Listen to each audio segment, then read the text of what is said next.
एका मोठ्या जंगलात एक चलाख कोल्हा आणि एक शांत ऊंट राहत होते. दोघांची मैत्री खूप चांगली होती. एके दिवशी कोल्ह्याने उंटाला म्हटलं, चल नदी पलीकडच्या शेतात गोड ऊस खाऊया. ऊंट मोठा असल्यामुळे त्याने कोल्ह्याला आपल्या पाठीवर बसवलं आणि नदी पार केली. दोघांनी शेतात जाऊन भरपूर ऊस खाल्ला. पण कोल्ह्याची सवयच खोडकर होती.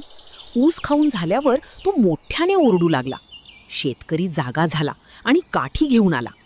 कोल्हा पटकन पळून गेला, पण मोठा ऊंट अडकला. शेतकऱ्याने उंटाला मारलं. परत येताना ऊंट शांत होता. नदीच्या मध्यभागी आल्यावर ऊंट म्हणाला, मला पाण्यात लोळायची सवय आहे. असं म्हणत तो पाण्यात बसला. कोल्हा पाण्यात पडला आणि भिजून गेला. कोल्हा घाबरून म्हणाला, मला माफ कर, मी पुन्हा असं करणार नाही. एलटी